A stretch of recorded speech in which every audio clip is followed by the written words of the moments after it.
పుణ్యభూమి నా దేశం నమో నమామి. ఏమైంది నా దేశానికి, ఏమవుతోంది ఈ సమాజానికి? ఒకడు ఉగ్రవాదుల పక్షాన ఉంటాడు, వేరొకడు ఈ దేశమే నాది కాదంటాడు. కడుపు రగిలిపోతోంది కదూ భారతీయతపై, మన సంస్కృతిపై జరిగే దాడులు చూస్తుంటే గుండె భగ్గుమంటోంది కదూ.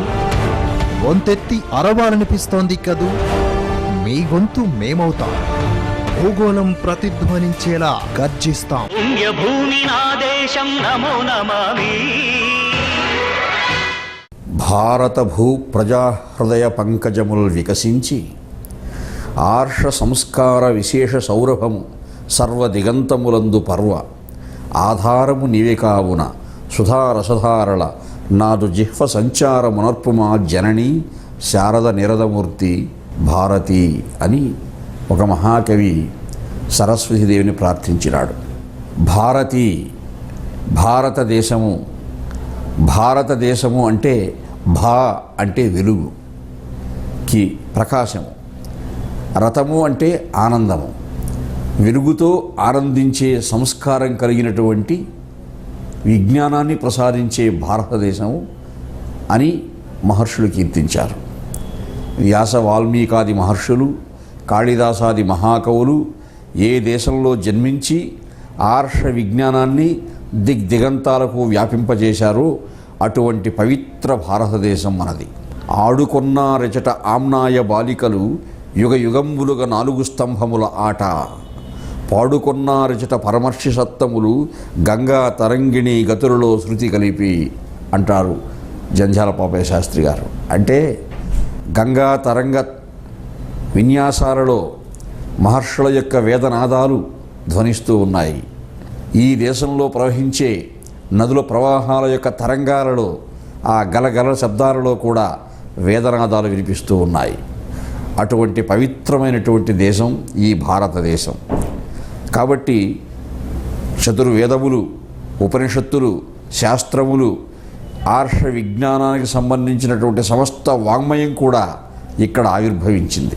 ఇలా ఆవిర్భవించినటువంటి ఈ మహత్తర వాంగ్మయంతో భారతదేశము అన్నది ఎంత పవిత్రమైనటువంటి ప్రాచీన సంస్కృతికి, సంప్రదాయ భావాలకు నిలయమో యావత్ ప్రపంచం కూడా గుర్తించి ప్రశంసించినటువంటి సందర్భాలు మనకు ఉన్నాయి. వాల్మీకి మహర్షి ప్రవచించినటువంటి రామాయణంలో కానీ, వ్యాస భగవానుడు అనుగ్రహించినటువంటి మహాభారతంలో కానీ, భాగవతంలో కానీ ఈ అంశాలన్నీ మనం పరిశీలించినట్టయితే మానవుని యొక్క ఆలోచన ప్రస్థానం అన్నది ఎంత ఉత్తుంగ హిమాలయ శిఖరాలకు ఎదిగే అవకాశం ఉందో అంత యోగశక్తిని కూడా ప్రదర్శించినటువంటి దివ్యక్షేత్రం ఈ భారతదేశం.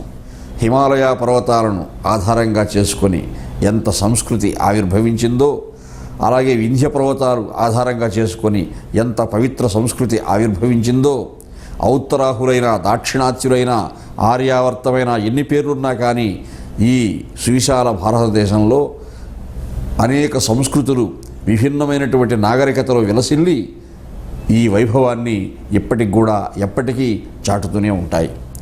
అటువంటి ఈ దేశంలో మానవుడు పవిత్రుడు, సౌశీల్యం కలిగినవాడు, సాత్వికుడు, సౌమ్యుడు అని చెప్పుకోవాలి అంటే తగినటువంటి విజ్ఞానం ఉండాలి. ఆ విజ్ఞానం కావాలి అంటే వాడు అంతర్ముఖుడు కావాలి.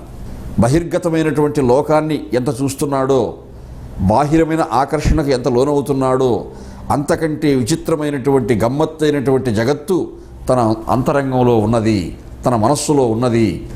ఈ సమస్త ఇంద్రియముల యొక్క శక్తియుక్తులు కానీ, ఈ చైతన్యము కానీ, ఈ అంతశ్చేతనం కానీ ఎంత మనం సద్వినియోగం చేసుకుంటే అంత మనల్ని విజ్ఞాన సంపన్నులను చేస్తుంది అనే పరమ సత్యాన్ని గుర్తించి అంతర్ముఖీనమైనటువంటి సంస్కారాన్ని అలవర్చుకునే విజ్ఞానాన్ని ఈ భారతదేశం అనుగ్రహించింది. ఆ విజ్ఞానాన్ని ఒక వివేకానంద వారు వ్యాప్తి చేసి ఉండొచ్చు, ఒక చిన్మయానంద స్వామి వ్యాప్తి చేసి ఉండొచ్చు, ఇప్పుడు పరిపూర్ణానంద స్వామి వారు వ్యాప్తి చేస్తూ ఉన్నారు. ఇలా ఎందరో మహాత్ములు, మహానుభావులు ఇక్కడ ఆవిర్భవించి ఈ విజ్ఞాన మకరంద రస ప్రవాహాలని ప్రవహింపచేస్తూ ఉన్నారు. అది యావత్ ప్రపంచంలో ఉన్న రసజ్ఞులంతా కూడా ఇది ఆస్వాదిస్తూ ఉన్నారు. భగవంతుడు అంటే ఏమిటి? చెప్పిన వారు ఈ భారతదేశంలోనే ఆవిర్భవించారు. ఈ సమస్త బ్రహ్మాండ భండాలను శాసించే నియామకుడు, శాసకుడు పరమాత్మ ఎవడైతే ఉన్నాడో ఆ పరమాత్మ యొక్క మహత్తర శక్తియుక్తులన్నీ కూడా క్రాంత దర్శనంలో గుర్తించి అనుభవంలోకి తెచ్చుకొని వర్ణించినటువంటి మహానుభావులు వ్యాస వాల్మీకాదులు. ఆ పరమాత్మ ఈ సమస్త ప్రపంచం యొక్క పంచభూతాత్మక ప్రకృతి యొక్క ఆవిర్భావానికి, పోషణకు, లయాత్మక విన్యాసానికి ఎలా కారకుడై, ప్రేరకుడై తన అనంత లీలా విభూతిని ప్రదర్శిస్తున్నాడో ఈ అంశాలని కూడా గుర్తించినటువంటి, తపశ్శక్తితో అనుభవంలోకి తెచ్చుకున్నటువంటి మహర్షులు ఈ దేశంలో అవతరించారు. అటువంటి ఆచార్య పురుషులు ఈ దేశంలో అవతరించారు. అటువంటి మహాత్ములు ఈ దేశంలో అవతరించారు. ఈ దివ్య ప్రబోధాన్ని చేశారు. కాబట్టి ఇది ఈ ప్రబోధనలో ఉన్నటువంటి ఆనందాన్ని ఆస్వాదించే ఔచిత్యము, రసజ్ఞత, విజ్ఞత ఉన్నప్పుడు తప్పకుండా మనకి ఇవన్నీ కూడా బాగా అవగాహనకు వస్తూ ఉంటాయి. ఇలాగా మహాభాగవతం భక్తిరసాన్ని మనకు బోధిస్తూ ఉంటే, మహాభారతం అన్నది ధర్మ, అర్థ, కామ, మోక్షాలతో ఎలా మానవ జీవితాన్ని సఫలీకృతం చేసుకోవాలో, సార్థక్యం చేసుకోవాలో చెప్పినటువంటి మహత్తర ఇతిహాసం మహాభారతం. ఒక చక్రవర్తిగా, ఒక మహారాజుగా, ప్రజల చేత ప్రశంసలు అందుకున్నటువంటి దివ్య పురుషుడుగా శ్రీరామచంద్ర ప్రభు ఆర్జించినటువంటి కీర్తి ప్రతిష్టలు, భవిష్యత్ తరాలకు ఎలా ఆయన ఆదర్శమూర్తి అయినాడు, అవతారమూర్తి అయినాడు, అవన్నీ చెప్పినటువంటి గొప్ప ఇతిహాసం రామాయణం. కాబట్టి ఈ ఇతిహాసాల్లో కానీ, ఉపనిషత్తుల్లో కానీ ఉన్న ధర్మాలన్నీ కూడా, సత్యాలన్నీ కూడా మనం అవగాహన చేసుకున్నట్టయితే అప్పుడే మానవ జీవితం నిండుదనాన్ని సంతరించుకుంటుంది. మనం ఆచరించి, అనుభవించి భవిష్యత్ తరాలకు కూడా మార్గదర్శకంగా ఏదైనా చెప్పగలిగినాము అంటే, అలా చెప్పగలిగినటువంటి మహాకవులు సంస్కృతంలో వ్యాస, వాల్మీకి, కాళిదాసాది మహాకవులు, ఆంధ్ర భాషలోకి వస్తే నన్నయ, తిక్కన అంటే మహానుభావులు, వీరంతా కూడా మానవ ఆలోచన ప్రస్థానాన్ని ఎంత ఉన్నతోన్నత శిఖరాలకు ఎదిగించాలో ప్రయత్నించి, ఆచరించి చూపినటువంటి మహానుభావులు. ధర్మానికి అధర్మం చేత, సత్యానికి అబద్ధం చేత అంటే అసత్యం చేత అప్పుడప్పుడు బాధ కలుగుతూ ఉంటుంది. అలా బాధ కలిగినప్పుడు సామాన్యుడైనటువంటి వాడు, విజ్ఞానం లేనటువంటి వాడని ఉపేక్షించాడంటే అది భగవంతుడు పెద్ద పట్టించుకోడు. కానీ సమస్త ధర్మములు తెలిసినటువంటి విజ్ఞాన సంపన్నుడు ఎవడైనా ఆ బాధ కలిగినప్పుడు చూసి ఉపేక్షించాడు అంటే వాడికి చేటు తప్పదు అని హెచ్చరించాడు కృష్ణ భగవానుడు. ఈ నీతి, ఈ సత్యము అన్నది చెవులలో మారుమ్రోగుతూ ఉన్నప్పుడు మనం ఎలా అధర్మాన్ని ఆచరించగలం, ఎలా అసత్యాలు పలకగలం? కాబట్టి మనం కూడా ఆ విజ్ఞానాన్ని అలవర్చుకోవాలనే తపన అప్పుడు కలుగుతుంది.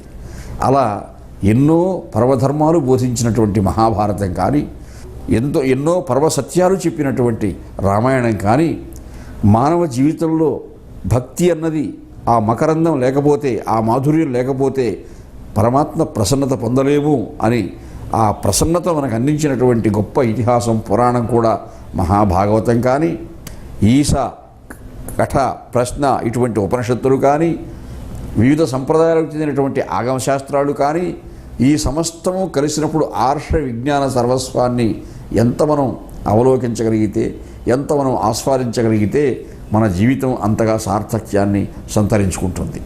కాబట్టి ప్రతి వ్యక్తి కూడా జన్మతో కొన్ని రుణాలతో జన్మిస్తున్నాడు.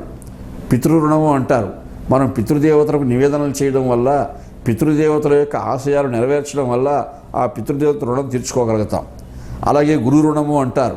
గురువు గారు రుణం తీర్చుకోవాలి. మన జ్ఞానం ఇచ్చినటువంటి గురువు గారు రుణం తీర్చుకోవడం ఎలాగా?